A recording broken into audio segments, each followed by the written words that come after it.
So to understand the development of a decision rule, again in the previous video we discussed how the detection problem is modeled, which are the basic blocks in a detection problem. And in that video we couldn't discuss the decision, how the decision is actually taken, how it is decided whether the hypothesis H1 or H0, or whether which is the true hypothesis is identified. That decision was not discussed. So in this video we will discuss that. And to begin with, let us list down, let us prepare a small table. So here I will write the true hypothesis. So here I will list the true hypothesis, and here we have the decision taken by the decision rule, by making observation, by observing the space, the observation space, by looking at the observation space, what decision the system has taken and which was the true hypothesis. So there are four possibilities, assuming that it is a binary hypothesis situation. H0 is the true hypothesis and the decision you take is indeed H0. So H0 is the true hypothesis and your decision rule says that H0 is the true hypothesis. And H0 is the true hypothesis, but your decision says it is H1. Similarly, H1 is the true hypothesis, but the decision you take is H0 is the hypothesis. And finally, H1 is the true hypothesis and you decide H1 is the true hypothesis. By looking at the observation space, you decide H1 is the true hypothesis. So to reiterate, what I have here in the first column are the possible true hypothesis, and corresponding in the decision column, I have written what the decision is taken by observing the observation space.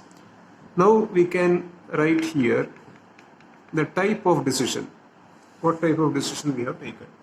In the sense, the first decision that you see here, a true hypothesis is H0 and you decide it is H0. This is a correct decision. That means your decision is correct. You have correctly identified the true hypothesis.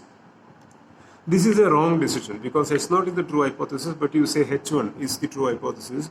This is a wrong decision, and in the detection parlance, it is called as a false alarm. It is called as a false alarm.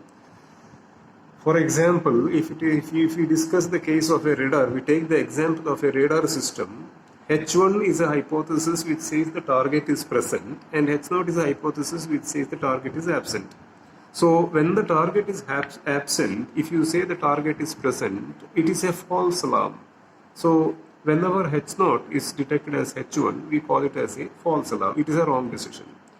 And the next one is also a wrong decision because the true hypothesis is H1, but we say H0, the decision taken is H0 is the true hypothesis. This is also a wrong decision, and it is called as a miss. It's called as a miss because you are missing the target. In terms of the radar example, H1 means the target is present, but you say target is not present, so you miss it.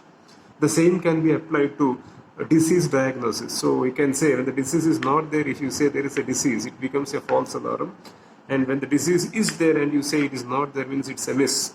And finally we have H1, which is a correct decision. When H1 is the true hypothesis, you say that H1 indeed is the true hypothesis. So it's a correct decision.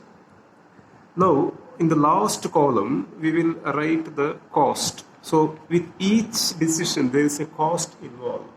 So let's say that the cost for the first row, that is, when you decide H0 is the true hypothesis and when H0 is indeed the true hypothesis, the cost you incur is C00. And here the subscript is C stands for cost, of course, and the subscript is such that the first one stands for the decision you have taken and second one stands for which is the true hypothesis. That being the case, in the second row, when H0 is the true hypothesis and you make a mistake and say H1 is the true hypothesis, that is, you create a false alarm, the cost is C10 because you said H1 is 0, H1 is the true hypothesis when indeed H0 was the true hypothesis. And by that same argument, the cost of a miss is C01. And finally, the cost of a correct decision when H0 is the true hypothesis is C11.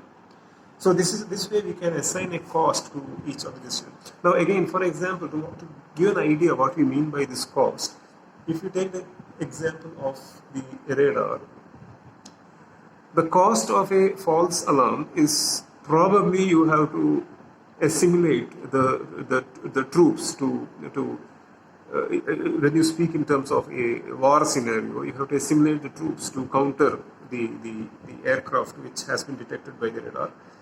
It's a false alarm. That the cost to incur is that, because finally you say there is nothing. And similarly, if it's a miss, then the cost could be quite severe. You may have to pay with your life because you miss the target and the target comes and attacks you.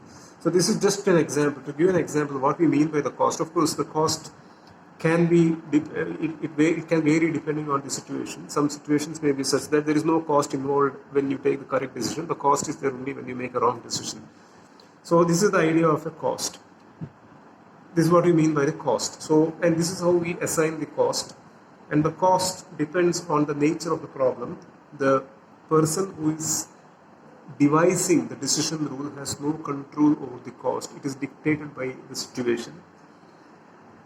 And with the help of this, now we can arrive at an average cost, because over a period of time when you take decisions on the various hypotheses, you keep on incurring these costs. Sometimes your decision is correct, sometimes it's not correct, sometimes H0 is detected as H0, you incur C00, sometimes you detect it as H1, then the cost is C10. So you keep on incurring this cost, and finally at the end of it, over a long period, it's possible to identify what is the average cost. The average cost can be expressed as C00, average cost. I'm writing down the C00. So the cost C00 is there whenever you have H0 is the true hypothesis and you detect it as H0. So we can write it as probability of detecting H0 as H0 when H0 is the true hypothesis, of course. That is, you detect H0 when H0 is the true hypothesis. So it's a joint probability. H0 is the true hypothesis and you detect it as H0. And we can write this as probability of H0 being detected given that H0 is the true hypothesis, conditional probability that H0 is detected, or the probability that you decide H0 is the true hypothesis given that H0 is indeed the true hypothesis, multiplied by the probability of H0 being the true hypothesis.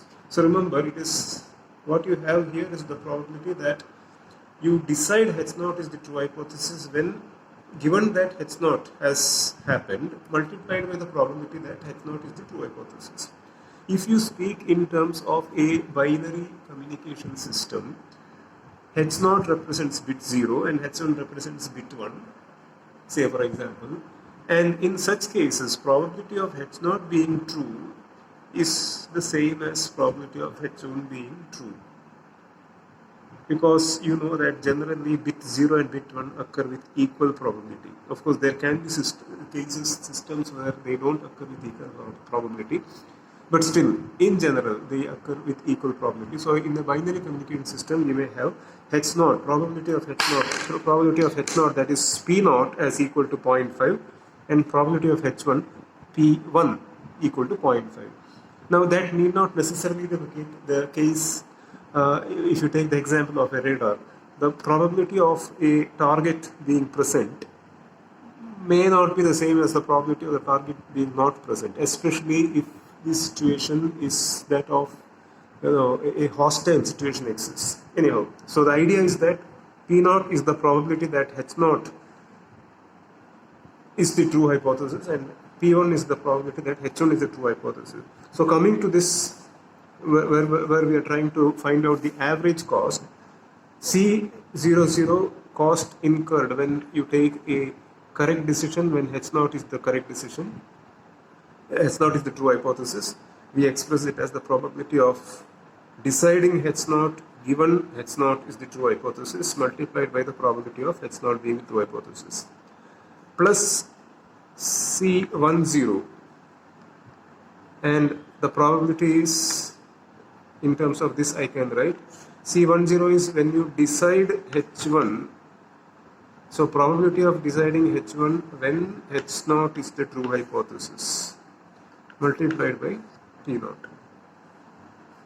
plus C01, that is cost when you decide H0 when H1 was the true hypothesis, probability of deciding H0 given H1 was the true hypothesis multiplied by probability of H1 being true, plus C11, that is cost of H1 being detected as H1, probability of deciding H1 when H1 is the true hypothesis P1. This is the average cost, and there is a name for this average cost. It is called as the risk. It's called as the risk. So in short, we will write it as R subscript I. It's the risk. So the whole decision rule, the driving force behind the decision rule, which we are about to discuss how to arrive at, is reducing this risk. So the whole idea to arrive at an optimum decision rule, a best possible decision rule given the knowledge of the various terms involved, the various factors involved, is to reduce this risk, obviously. So we have to bring down this risk. So we have to have our decision rule such that especially these type of costs are reduced, because these costs will be heavy.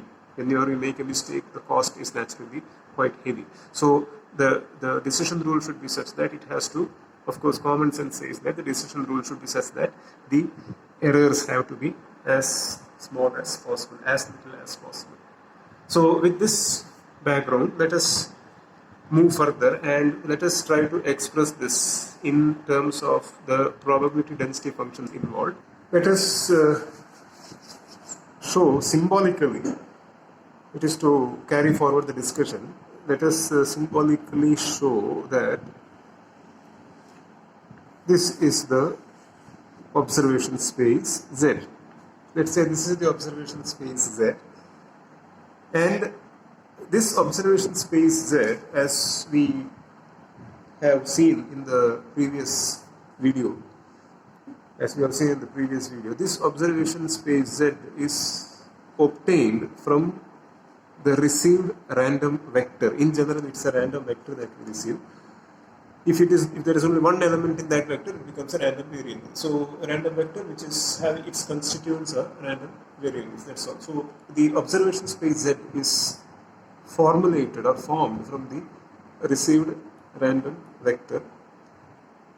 And we have seen what is the received random vector. The idea of a received random vector we have discussed in the previous video, and we developed the model of a detection problem. And we also know what is an observation space. So let us symbolically represent the observation space like this.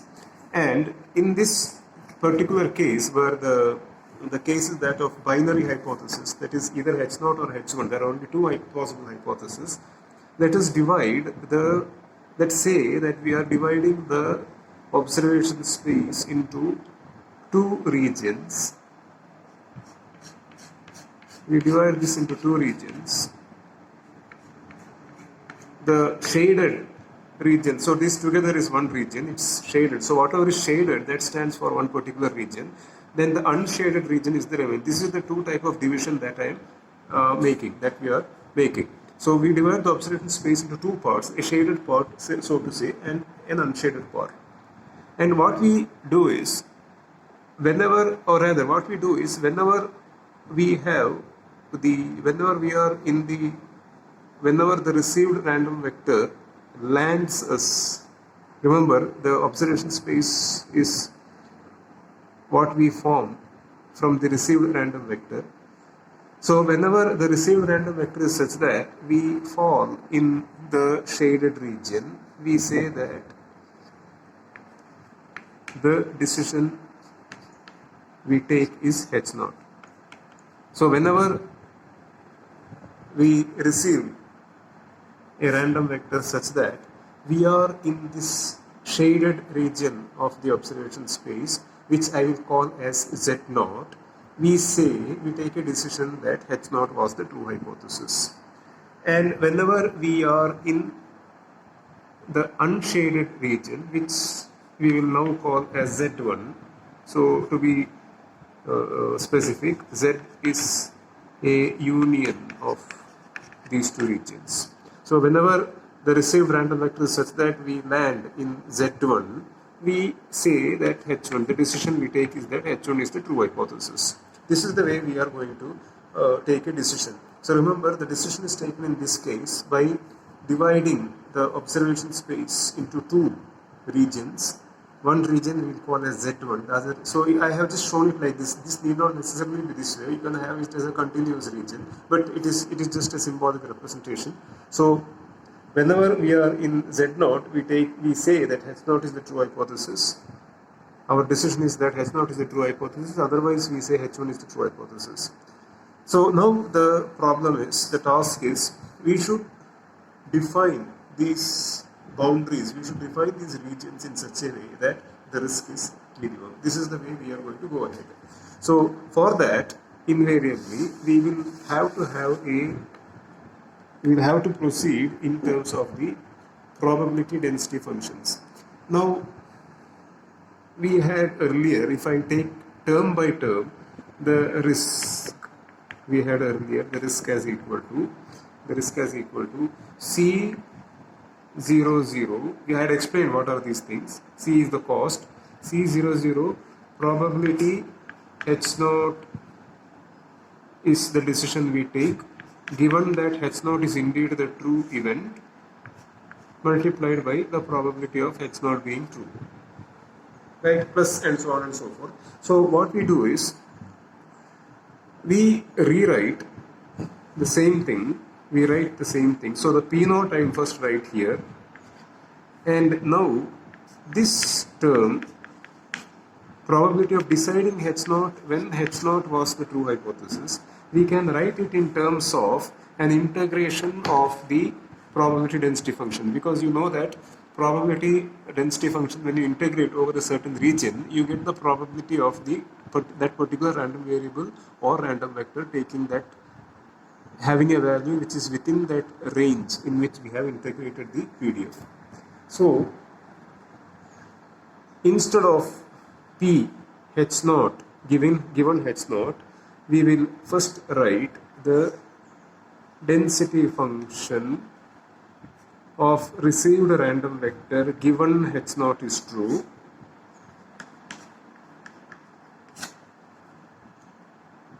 this is the density function of the received random vector when H0 is the true hypothesis. And if we have to say H0 is the true hypothesis, by virtue of this discussion, you know that we have to land in Z0. So whenever we land in Z0, whenever R is such that the received random vector is such that you land in Z0, you say H0 is the true hypothesis. So if you have to say H0 is the true hypothesis, you have to be in this region, and the probability of being in this region is an integration of this density function throughout this region. So since we have not yet defined this region, we don't yet have an information of the observation space. This is a more general discussion. So we just write this in this way. This means an integration of the density function of the received random vector given H0 is true over this region. So this is how we can write the first term. By a same argument, I can write next term C10 P naught. Now you have to decide H1 is true hypothesis when H naught was the true hypothesis. You have to decide H1 is true when H naught was true. So that will happen again. For that to happen, the received random vector when H naught is true should land us in Z1, and the probability of that is this. This is the probability of landing in Z1 when H naught is the true hypothesis. And continuing that way, C01 P1. Now you have to decide H0 is the true hypothesis when H1 was the true hypothesis.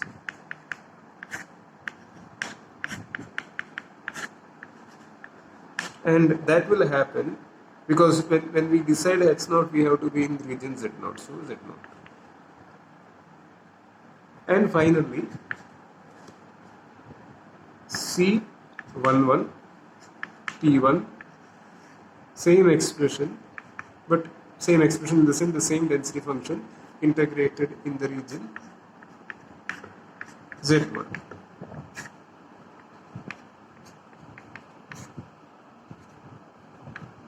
This is how we can rewrite the risk in terms of the density functions, the density function, the conditional density function, so to say. Now we make use of this fact. We make use of the fact that Z is a union of Z1 and Z0. Now we know that. So this is not required now because we have that abstract picture is there in our mind. Now we know that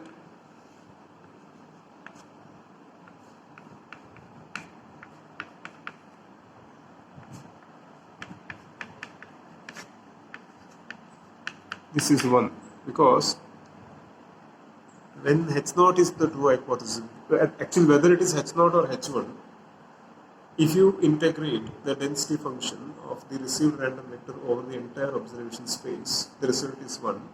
Because when you receive a random vector, what you receive will definitely be in the observation space. So this result is 1. So whether it is PR given H1 or given H0, or for that matter PR not conditioned over H0 or H1, if you integrate over the entire observation space, the result will be 1. Now this means that this means that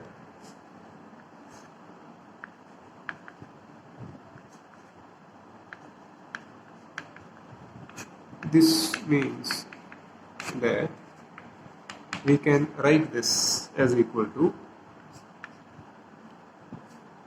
1 minus Z1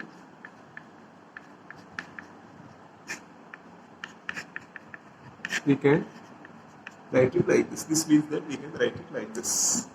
Because if you take it over here, you will effectively result in, what you will do is if you take it over here, you will end up integrating PR given H0 over the entire observation space, because this is over Z0, this is over Z1, you add it up. Since Z0 union Z1 is Z, the result will be 1. So wherever we have this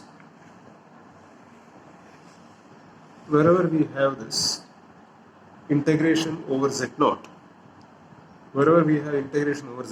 we can express it as 1 minus integration over Z1. Or you can also do it the other way, in the sense, wherever you have integration over Z1, you can express it as 1 minus integration over Z0. So we will follow this rule, that is, wherever we have integration over Z0, it is there here and it is there here. Wherever we have integration over Z0, we will write it as 1 minus integration over Z1. And then we will proceed further. So let me do that.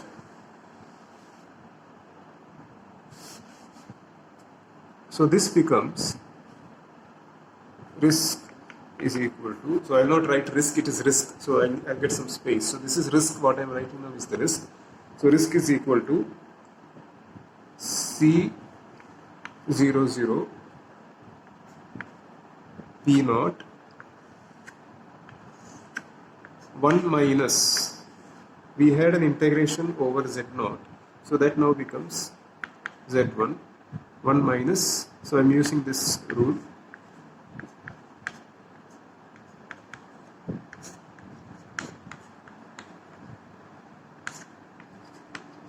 so we can rewrite like this.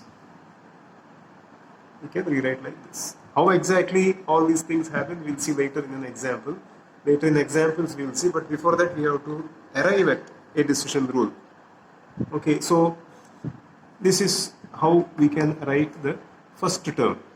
Now we see that we have a term here which is an integration over Z0. So we do the same thing here. So as I said,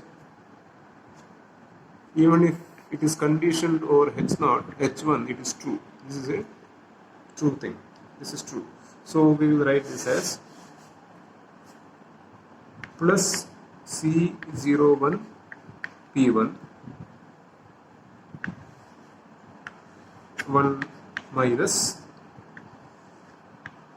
integral Z1 PR H1 PR H1 small r H1 dr,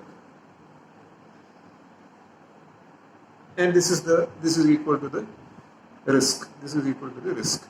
Now we see that certain terms, in fact certain terms can be combined and certain terms can be separated and written separately. So let's do that here. C00 P0, when I expand this bracket, I get C00 P0, and over here I will get C01 P1. So I will just write them together. So risk is equal to, so remember this is risk, I will not write Ri separately, I will keep on saying it's risk. So C00 P0 plus C01 P1. So these terms we have written. Now we see that PR H0 over integrate over Z1, PR H0 integrate over Z1. So we can write this as a single integral, and we will write it as plus, so I will write this first, integration over the region Z1 C10 P0 C10 P0 integrate over Z1 P R H0 or H0 dr. This term is there, and then we can insert into it this term as well. So we had express the term which we had here. There is one term that I had missed out. I missed out one term. In fact, I should have written minus. There is one term because there was a 1 minus here. I had written only the one term. So minus I have to write.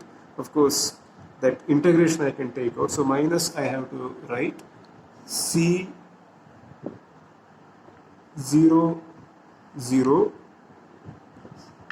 P0 P R H0, rest of it, or H0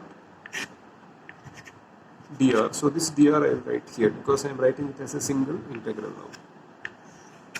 Yeah, that term I missed out earlier. So now it is there. So this term, in fact, these two were together earlier. So we separated it and we have merged it now with this. And then we have this, in this we have already written C01 P1 here. So now the remaining two we have to merge and write. So plus C11 P1 minus or rather C11 P1, I will write it separately and then I will merge, combine if possible. PR H1 or H1 dr I will not write because I am going to write a single integral now. It is over Z1. So this is written here, this is written here, and this I write here. So minus C01, this C01 P1 already we have taken care of. So minus C01 P1 P or given H1 or given H1 dr.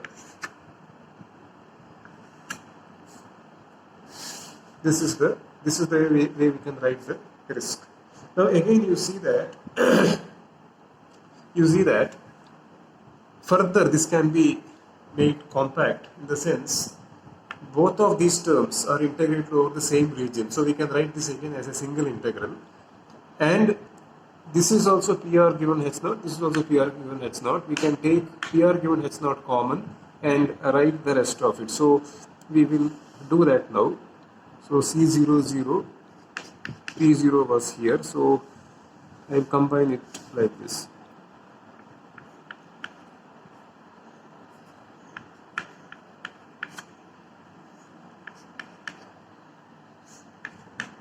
R given H0.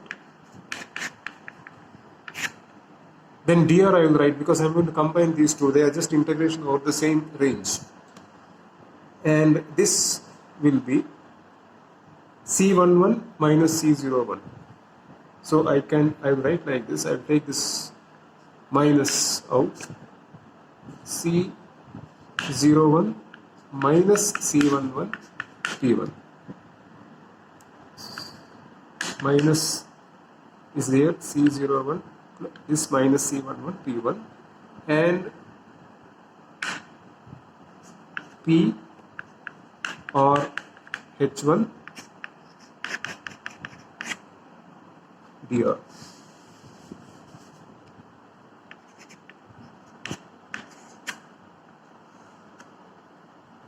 This is what it is, it gets simplified to.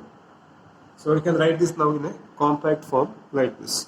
C00 P0 plus C01 P1 plus an integration over the region Z1. Remember, Z1 is that region in which if we fall, we say that H1 is the true hypothesis over that integration over that region Z1. And inside that I have C10 minus C00 P0, conditional probability of R given H0, probability density function of R given H0, minus C01 minus C11, probability of H1 being true, conditional density function of R given H1, and the whole thing integrated over Z1. So this is what we have. Now we have to decide. From this we have to arrive at a decision rule, and remember this is risk. So it is this risk that we have to minimize. So we have to arrive at a decision rule now from this expression. So what that decision rule is? That decision rule is, remember, it is pure common sense, because cost of a wrong decision is always more than cost of a correct decision. The cost you incur for mistakes are costlier. So the cost of a wrong decision is more than the cost of a correct decision.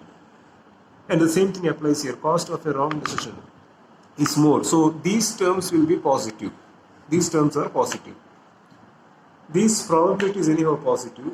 Density function can never be negative, can never go to negative side. That will also be on the positive side. And we have to understand that, as I said earlier, cost is not in our control. The probability of occurrence of the hypothesis is not under our control. And the density functions are also not under our control, because the density functions are controlled by the noise or the probabilistic transition mechanism. It is dependent on the statistics of the probabilistic transition mechanism, which is not under our control. The only thing under our control is the way we are partitioning the observation space. And if you look closely at this expression, since none of this is under our control, the only way we can do it by choosing this region Z1 such that the risk is as small as possible.